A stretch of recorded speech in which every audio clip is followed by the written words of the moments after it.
One of the fascinating things about the Barlings that we have in our collection, the historical Barlings, are the variety, particularly in size and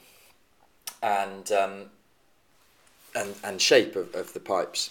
Now, this is a real departure for us. In some of the other videos you may have seen, we show some of the small Barlings, which are reasonably, or we certainly have more of those. And then you come across this, dated 1894, and I would suggest probably made for a specific customer, although there's nothing telling me that other than it is unusual. It's a bent pipe, which was unusual for Barling. They felt that I think at the time they felt that Peterson had the bent pipe market kind of sewn up, even in the late 19th century. So they tended to concentrate on the simple shapes, the very English shapes of straights, billiards, and so on. So to come out with a full bent like this is quite unusual.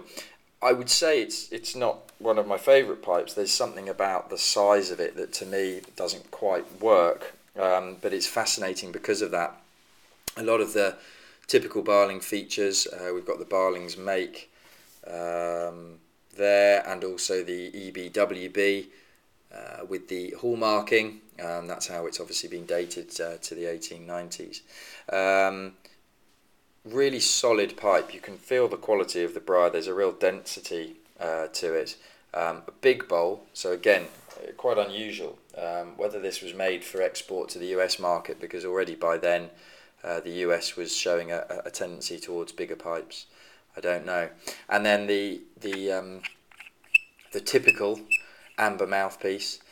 This one very clear, none of the opaqueness that you see in a lot of the mouthpieces, but some beautiful, I wouldn't call them imperfections, but you can see little bits inside the amber. It's a real feature on this pipe as far as I'm concerned. Still the hole, the simple round hole rather than the elongated, and yeah, all in all, a beautiful pipe. Like I say, not one of my favourites in the collection, simply because I find the shape of it.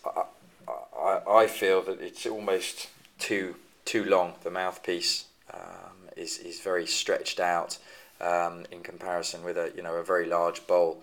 But yeah, I'm sure some people would think that that's the most beautiful pipe in the world. So each to their own. But there's no doubting, a 120-year-old pipe from Barling. It's beautiful in its age and in the quality of the workmanship.